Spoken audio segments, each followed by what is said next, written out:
It has been, without doubt, a catastrophic 24 hours for Prince Harry. Now, in my previous video, I reported on the fact that he has lost his case against the UK authorities, fighting for armed royal protection when he's in the UK, to which he has absolutely no right because he's no longer a serving royal. Well, to make matters worse, because that court case is going to cost him $2 million in costs, plus a whole heap of embarrassment, he has now gone running to the BBC, the national state broadcaster, and basically done an enormous pity party. He's poured open his heart, and it's all about Harry, Harry, Harry. So, in this interview with the BBC, which, by the way, is incredibly ill-advised, he's expressed a wish to mend ties with his family. That's right, that's a direct quote. He wants to make up with his family. Well, good luck with that. Because William, Charles, Camilla, Catherine, they are not the people responsible for his outrageously slanderous book, Spare, which throws the family, the country, and the monarchy under the bus. They're not responsible for the Oprah interview in which an unnamed member of the royal family was horribly libeled. They are not responsible for the podcast appearances, the Netflix documentaries, the absolute industry that has become Harry and Meghan. So the quote from this BBC interview, which he should never have done, having just lost this court case, is as follows. "I would love reconciliation with my family. There's no point continuing to fight anymore. Life is precious." Well, I wish you'd had that attitude when Queen Elizabeth was alive. And she suffered sleepless nights because she knew that that book, Spare, was coming. And she could only worry and dwell on what the contents of that book might be and the impact it would have on the monarchy and the family to which she devoted her entire life. How dare he say there's no point continuing to fight? The only fighting has come from Harry. This has been a one-way fight. When can you quote King Charles as having said something publicly rude about Prince Harry or William or Catherine or Camilla? You won't get it because they've been discreet, they've been private about this. It is Harry that has monetized the misery of the Windsors in order to get his side of the story, which is very slanted, to make money and to basically do Meghan's bidding, because I believe that Meghan wants to destroy the British monarchy. And it's a tragedy. The son of the current king of the United Kingdom is the guy that is acting on her behalf.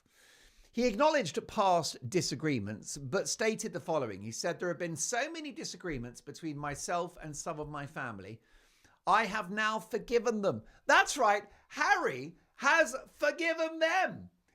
Harry's the one that has basically launched a scorched earth policy on the Windsors. But he forgives them. Make it make sense. Regarding his father, King Charles III, he said, "He won't speak to me because of this security stuff." I mean, this is so indiscreet.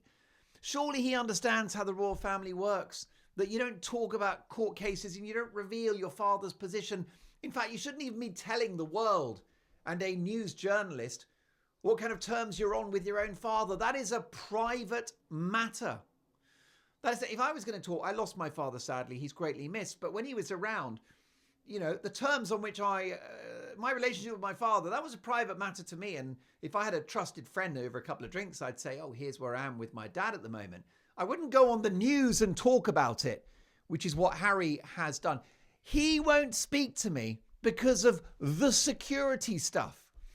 And then the most damning line of the whole interview. "I don't know how much longer my father has." Now, this is a reference to King Charles's battle against cancer, which I'm really worried about because we know that Catherine mercilessly is in remission. We know that King Charles is an older man. He's still receiving treatment. So the guy is not out of the woods. We all know it's an unspoken fact that Charles is unwell. That hasn't stopped him being an incredible monarch and traveling the world and just honestly being such a role model. But the guy's got cancer. And we can say that he's not well. I would never go there on national television with a glib remark. "I don't know how much longer my father has. I don't know if he's got days or weeks or months or minutes, man." How much wacky backy has that guy been smoking lately? Seriously, is he back on the hard stuff? To which he admitted he consumed all sorts of mind-altering substances in his book Spare, which hilariously jeopardized his legal status as a resident of the United States. And by the way, America, you should just send him back here. You should, the new president is trying to do something about illegal immigration. I'd start with the H-bomb if I were you. I'd start with Harry. I'd start with my husband. Harry lost his appeal to reinstate taxpayer-funded security. Fair play. He described the court's decision as, wait for it, a good old-fashioned establishment stitch-up. The guy, he eats pity for breakfast. He feels so sorry for himself. He's the world's least happy millionaire. He's the king of victimhood. He's made victimhood an Olympic sport. Imagine thinking you're that important that you would be subject to an establishment stitch-up. It's not a stitch-up. You can't have armed royal security because you're not a member of the royal family. You're not a serving royal. You don't work as a serving royal. That's why. Capiche? Comprende? Est-ce que tu as compris, s'il vous plaît, monsieur? Un croque, monsieur, et deux bières, s'il vous plaît. Seriously, I'm absolutely horrified. By the way, I got no evidence that the prince, that the duke, whatever the hell we call him these days, that he's taking mind-altering substances. Perhaps, I'm sure he's not. And if he is, then he'll come after me. But I know that you've got my back. We'll fight this together. He believes the royal household influenced the decision to reduce his security. Are you telling me that the royals are that powerful that they can tell judges what to do? Forget it. On the impact of the decision, he said, I'm devastated, not so much as devastated with the loss that I am about the people behind the decision, feeling as though this is okay. Is it a win for them? They don't care. Is it a win for them? You're not that important. It's not a win for anyone, Harry. All they did is enforce the law, the law, as Inspector Clouseau used to say, the law. He emphasized the daily effect. He said, the decision to remove my automatic security entitlement impacts me every single day. Really, Harry? You're so worried about your security. Did that lack of royal security affect you when you went to Colombia, where you could have hooked up with old Mr. Big, an old friend of yours, collected a new stash? Did it affect your security when you chose to go to Nigeria, which is a beautiful country, but a very dangerous one? Did it affect your security when you went just a week ago, a week and a half, 2 weeks ago? Where does the time go? 2 weeks ago. Did it affect your security when you went to, quite literally, the Ukraine? Which, last time I checked, was at war. Okay, they've given Donald some rare minerals. They've given him lithium, and he loves his copper. Donald loves his, he looks like he eats it. Look at the hair color. But they've done a minerals deal, but let's be honest, that war continues. Harry went to a war zone and he's worried about his security in the United Kingdom. He expressed concern for his family's safety. I can see a world in which I would bring my... I cannot see a world. It's a quote from the BBC interview, which he shouldn't have done. I can't see a world in which I would bring my wife and children back to the UK at this point. He lamented that his children might miss out on their heritage. I love my country. I always have done, despite what some people in the country have done. And I think that it's really quite sad that I won't. You don't love your country, Harry. You have polluted your country with that disgusting book and those interviews. And the accusation of prejudice against an unnamed member of the royal family who couldn't defend themselves because they weren't named and because it wasn't true. And then you and Meghan disgustingly rode back on the accusation of prejudice because all they said was, allegedly, what's the kid going to look like? Will it take after mum or dad? Which is a conversation had by every family since the beginning of time. But they couldn't defend themselves, whoever it was or wasn't, because the royals don't do that because they are discreet, unlike you. I love my country. And also, he laments that his children might miss out on their heritage. When was the last time the children spent time with their grandfather, King Charles, and their other grandfather, T. Markle, Mr. Thomas Markle? That poor man hasn't even been sent photographs of his grandchildren by his daughter or his son-in-law, who never asked for the hand in marriage. What a disgusting insult that was. It's beyond. I think that this decision by Harry to run off to the BBC to do a self-pitying interview straight after losing a court case, which is costing him $2 million, is up there with Andrew's decision to do that Newsnight interview, which sank him into the quicksand with Virginia Giuffre, who's sadly no longer with us. By the way, can you see why I cover royal stories? I mean, it is a relentless barrage of material. The Court of Appeal threw Harry's case out looking for this ridiculous protection, which he's not going to get.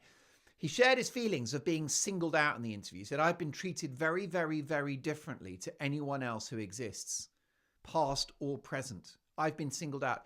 He thinks he's more important than anyone past or present, guys. He thinks he's more important than William Shakespeare, Queen Elizabeth II, Winston Churchill, John Lennon. He is, in his own mind's eye, one of the greatest Britons ever to walk this earth. And he's been treated, it's three verys, very, very, very differently to anyone else who exists, past or present. He's a figure of history now. He's up there with William the Conqueror. I shouldn't say William because he hates William, doesn't he? He's up there with Henry VIII. Well, his original name was Henry. He is Henry Windsor, isn't he, really? He's not actually Harry. Shocking. He discussed the challenges of balancing royal duties and personal safety. You can't live outside their control if you want to be safe, he said. On his identity, he said, I am what I am. I can't escape what I am. What does that mean? What does that mean? I am what I am. I can't escape what I am. First of all, he's been on the hard stuff again. He's back on the jazz cigarettes. Secondly, he's had too much therapy. Okay. I think therapy's fine. I think you can have too much therapy. I think the H-bomb, Harry, has had too much therapy.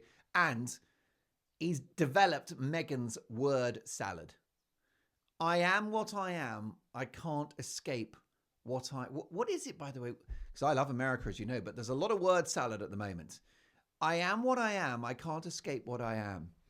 And then we'll leave you with this because I've got to run. By the way, can I just say this is an emergency video. This is on top of the main video, which you've got to watch, which is my full comprehensive reaction to the court case dismissal and also Meghan sending the lawyers to someone that criticised her TV show. That's an incredible video, and that's the one just before this, so I'd urge you to watch it. But this is a top-up. I had to do it as an emergency because we need to talk about the fact that he went running to the BBC in a one-sided interview packed with lies and self-pity. And I was trying to get on with my evening. It's Friday, and I was cooking. I was doing chicken breast, and I was cooking it because the chicken breast was on the edge. You know when you got meat in the fridge and it's on the edge? It was in a pool of its own fluid, pink fluid, and waste not, want not. So I cooked it like a good Italian mother. I've often been described as a mother. And I cooked it because if food is on its way out, you cook it, don't you? And then it's good for another week. Unless Mrs. Dolan is doubled over in the bathroom later, bringing it back up. Let's not hope so. I can't believe that Harry has brought this back up. As I mentioned in the other video, this court case has cost him $2 million. He also wasted $1 million cancelling his court case against the Mail on Sunday newspaper. And he may take this to the Supreme Court, which I estimate could set him back $5 to $10 million if he loses, which he will because he's become a major loser. Anyway, before I go, because I think I can smell the chicken burning, he's called for the UK Prime Minister to step in. That's right. Old Harry Windsor, has called on, don't you know I'm not Meghan Markle anymore? I'm Meghan Sussex. Didn't you know that? Harry's called on the UK Prime Minister, Sir Keir Starmer, and the Home Secretary, Yvette Cooper, to intervene in his security case and to overhaul how the committee operates that decides on royal security. Do you think Keir Starmer can manage that? Keir Starmer, the Prime Minister of the United Kingdom, probably the worst Prime Minister we've had in 100 years. He came into office and he said he wouldn't raise taxes. We had the biggest tax-raising budget in 40 years. And he said he would grow the economy. And do you know what's happened? The economy, the growth, right? He said he'd have economic growth. We've halved the growth. It's half what it was. And we are now flirting with recession. So if you're telling me that Keir Starmer is the man to overhaul royal security, good luck with that, Harry. If Keir Starmer is in charge of royal security, then those ill forces that wish bad things on the global terrorists will be salivating. And Yvette Cooper the same, who can't keep law and order on the streets. So that's not... But also the hubris, the arrogance of calling on the UK Prime Minister to help him out and to urgently intervene in his case. It is the behaviour of an indulgent crybaby, which is, we know what the H-bomb is. Anyway, my chicken is ready and Harry's goose is cooked. I'll see you for the next video. Go and have a good time. Ciao for now.